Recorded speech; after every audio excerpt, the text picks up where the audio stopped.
where people seem to be most interested in the masculine and feminine energies and how they work in polarities in relationships. So can you talk a little bit about what it would look like in a relationship to have, both parties in their masculine in balance, and what that would look like? What does it mean to utilize their understanding of these energies in relationships? Yeah.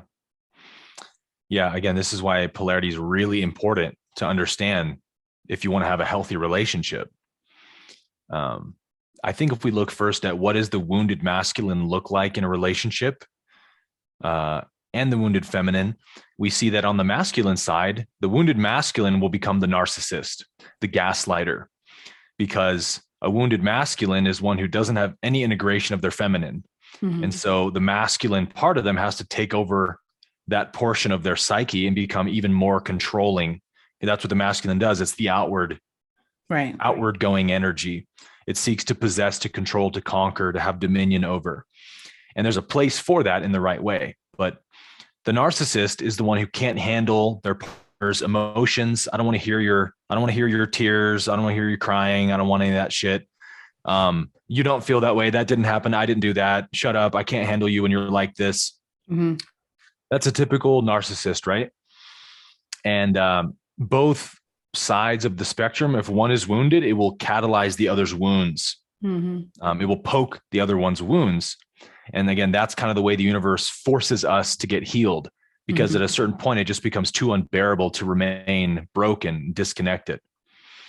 So in a relationship, a healthy masculine would be the opposite of a wounded masculine, which we're very familiar with in our society. Mm. So it would be whether it's the man or woman in the relationship, doesn't matter what the gender is, dynamics are, but a wholesome masculine energy would be one that can sit and hold space and listen. Listening is a very intimate thing to do with your partner.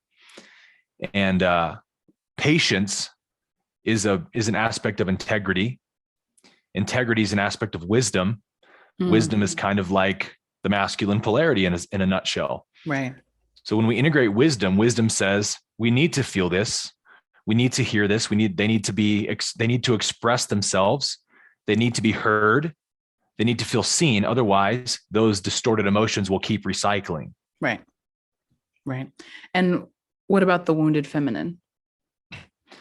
So the wounded feminine, I don't know if there's, maybe you can help me with this. I don't know if there's like a name for the wounded feminine, the way we have like the narcissist for the masculine. Yeah. That kind of like encapsulates the wounded masculine very well. Mm-hmm. To me, the wounded feminine shows up like a woman that just out of control with her emotions, that can't seem to balance her feelings, explosive fits of anger, sort of like the bipolar activity, where really, really great 1 second, but at any moment I could get triggered and just like disappear from that end of the spectrum and then reappear as the devil over here. Right. And I have all this, the feminine is like pure power. Mm-hmm. It's like the mama bear energy. Right. So women can become very emotionally and verbally abusive. Sorry, the feminine. Thank you. Sorry. I've dated women who had a very wounded feminine. So that's where my mind goes. And yeah, at a certain point, after a lot of suffering and fighting and all of that, I just could only have compassion because it was very clear, like they're being run by their emotions. They don't really have any capacity to not do what they're doing. They can't bury it. They can't hide from it. And so it has to express through them. And until they find what those wounds are, they're just sort of a current of energy flowing through that they have no real control over. Yeah. And I think it's important for us to bring attention to this because we often hear about the wounded masculine a lot. We hear loads about narcissism, right? And we tend to, at least in my communities, in the media that I observe, is very often directed at men. That we find that this particular archetype exists more often in the masculine, in men, if we will, and gender it. At least that's what our society says. And so I know narcissistic women as well. So it can operate in others as well. But what you said about the wounded feminine, that sheer power Okay. And when we talk about power, like a lot in our societal sense, power is something to be achieved. Power is something that is, like you want it, you desire it. This is something we need. And when we think about the feminine, and or even if we think about those who identify as women, we have often, early society has told us that we are not powerful. So in our wounded state, the power comes out on purpose because we are not seen, not heard, not held space for, and held comfortably in the fullness of our emotions. Yeah. And so we're told that our power is either bad or non-existent. Yes. So we fight more to be seen, to be heard, to show and explode and like, you're going to hear me, it comes from this, that 0 to 100 kind of thing, from the, I would say, the suppression, the marginalization of that feeling of I'm not going to be heard. Yeah. And so it's almost like for a balanced feminine energetic, we wouldn't have the need to scream and shout and, because we would feel safe. Right. Held and had space by the masculine, have that balance. And even within ourselves, right? So you have a balance of feminine and masculine. I have a balance of feminine and masculine. So when we find ourselves balanced, we can identify with the other person, no matter the gender, and wherever their areas of polarity is wounded, essentially. Absolutely. Yeah. So this can be such a benefit to relationships when we recognize these energies as both being something that are valuable in the tangle of our relationships. Thank you for that information as well. Like the wounded feminine, I don't think we talk about that a lot. And go ahead. You were going to say something. Well, you mentioned the power aspect of the feminine. Really where all of our power comes from, willpower, our drive, determination. That's the feminine aspect of us. Mm-hmm. Whenever you're passionate in your passion, you're in your feminine. Whenever you're in your creativity, in flow, that's your feminine. And so, we have all these phrases, colloquialisms, you might say, in our society about, like hell hath no fury, like a woman scorned. It's like, this is a fundamental component of our society that, like you said, has been because it's intimidating to the masculine, right? Mm-hmm. It's threatening to the masculine. And so because happy wife, happy life, because unhappy wife, unhappy life. Because we've had women suppressed for so long, and thankfully now women's rights have taken off a lot, and women are succeeding in all the highest places, which is beautiful. And I think we'll just continue to see more of that as time goes forward. But because it's been so opposite throughout history, we have one of the distortions we see coming from the left, I would say personally, is this idea that the highest form of success or power a woman can have is to make all the same achievements in the quote unquote man's world of like business and success. Yeah. Like now that's what being a powerful woman is. Mm-hmm. And having children and raising a family isn't powerful. That's, stay at home, have babies, make food. It's like, no, that's just been our perception of it. That's not what it actually is. There is nothing more powerful than delivering a human being. There is nothing more powerful than raising the next generation. I mean, everything else on this side pales in comparison to that. So we have to change the way we see it, because otherwise we're going to be telling women that now you need to go into the quote unquote man's world and succeed there to show them who's really powerful. And it's like, no, that's also a distortion, right? If you want to do that, totally equally valid. And obviously many women like yourself kick ass in that world. Thank you. And that's awesome. But it doesn't mean that not having your own business as a woman or raising children, having your husband earn more income or something is disempowering. Right. That's also a distortion of the feminine, right? Yes. And you kind of hit a nerve with me. I'm tearing up because I've said for a long time that we are equal. We are not the same. Yes. And in energies, we are equal, equally important, but not the same. Right. And to be an equal feminine does not mean to be masculine. Mm-hmm. And if we're talking about people who identify as women, then I don't want to be like a man. I just Right. don't. Like, me having a business and doing all these things are wonderful for myself, and I love it. But you saying the thing about nothing being more powerful than delivering a human being, my experience through motherhood, if I can just go off on a small tangent here. Please do. um, it was so hard. Like the whole experience, the pregnancy, my birth was really traumatic. Like I passed out on the table from blood loss and hemorrhage, and they were going to have to do transfusion. Like I could have died. And then afterwards, to have to recover from this massive surgery and take care of this teeny tiny human and deliver her food through my breasts. Okay. Like there was so much internally happening to my body and my mind, and the shift and transition I had to make to survive, to continue to hold space here and still be functional. Like, don't fucking tell me this is soft stuff. Like to me, I've defined, and this is my personal opinion, but I think motherhood is extremely masculine, because everything that you have to do to take care and make sure, and if like protection and all of that. So, the idea that, like, because I hear this a lot, like motherhood, if you decided you wanted to stay home and raise children, that then, oh, you're not utilizing the fullness of your equality. And it's Right. bullshit. That's a label, like, man. It's absolutely a label. So like, here I am trying to do both. Right. And thankfully I have a partner who is an incredible dad and is making space for me to do this part. Right. Yeah. Like for me to do my masculine and do my business. He shifts more to his feminine to let you shift more to your masculine. That's beautiful. And we're able to do that balance. I work half the week, he works half the week, and we're able to trade.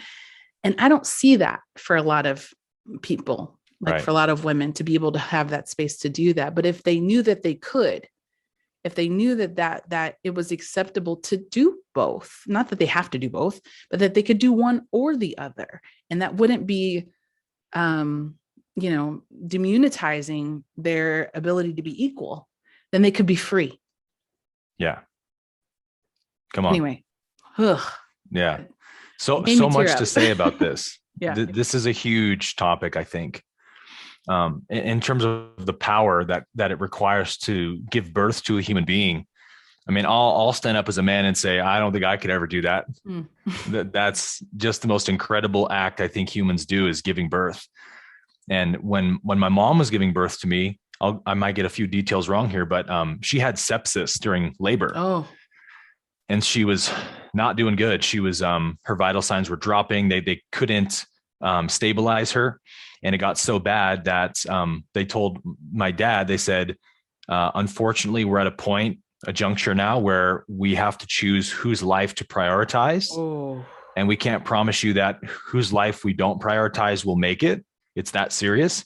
So would you like us to prioritize, stabilizing your wife and getting her out of sepsis and all of these things we have to do, which could put your child in real jeopardy of not making it, or vice versa. We can try to deliver this child and deal with your wife later, but she might not make it. Yeah. And my dad's like, wow, how do you choose one or the other? Like, what a horrible thing to have to choose. But I think, his choice was, well, we can have more children, but I can't get another Janet. She's my one and only. I can't say no to her. And so they went back in and told my mom the same thing. Like, hey, you're dying. We don't know if you're going to live through this. We have to prioritize you, and your baby may not make it. We're going to do our best. And my mom, like, chose you. That feminine power. Yeah. My dad said, came at her and she was like, you're not letting my child die. I got this. And she found this inner willpower my dad said he'd never seen. And she pushed through, and she like kept herself conscious through the process and, survived, obviously. And so it's like, if that's not power, like, tell me what about working in the executive world is more powerful than that? Ugh. Like, it pales. It just does.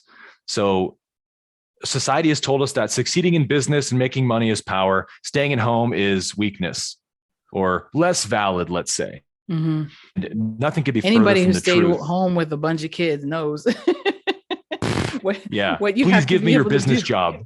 Yeah. Let me go trade stocks for a day. You can stay home. I will go to work. Oh, Yeah. wow. Aaron, thank you. Like that. We didn't plan on talking about that today. And No, I didn't. me, I feel like I was like, we always get into these podcasts and I'm like, you know what, whatever comes through and the collective needs to hear is going to be what needs to hear. Right. And it witnesses to me today because so powerfully, because the balance of these energies and recognizing, knowing the value of both. I just feel like breathing here.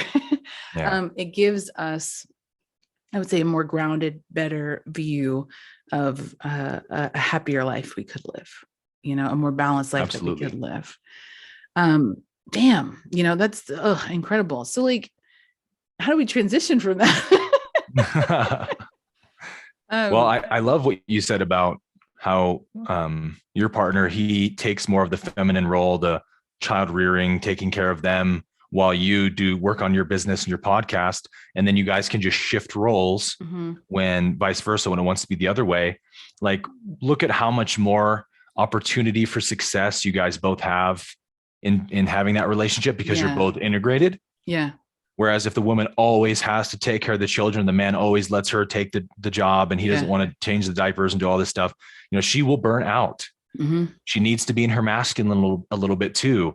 Take some time away to herself, read a book, go hang out with friends, have your own business, whatever. That's where, if you're in one too long, you're going to get drained. And if we shift a little bit to the spiritual domain, this is what I found in my journey coming out of Christianity into Eastern philosophy. Christianity tends to be more on the feminine aspect spiritually, in that Christianity does a really good job of worshiping God, loving God, being devoted to God as my all in all. But their masculine side is very distorted, right? The theology, their belief system is just horribly corrupted by the ego.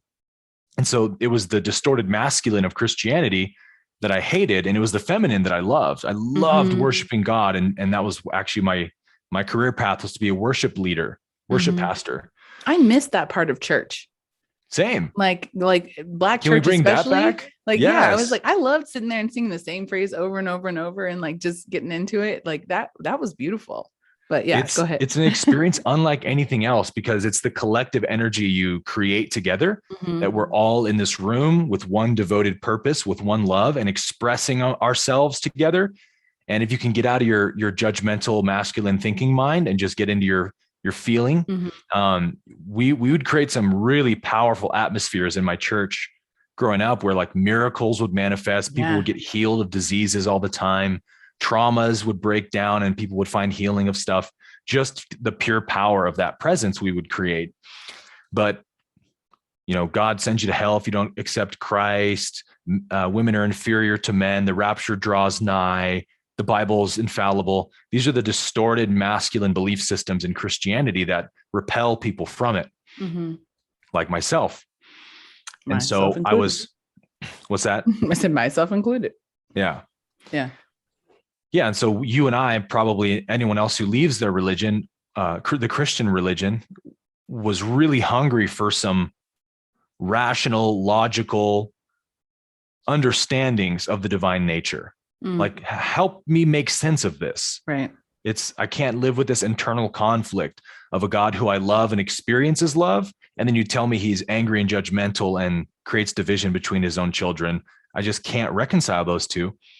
So in the Eastern philosophies, they're much more on the masculine side, the wisdom approach, non-duality and things like that, and understanding the divine nature of reality.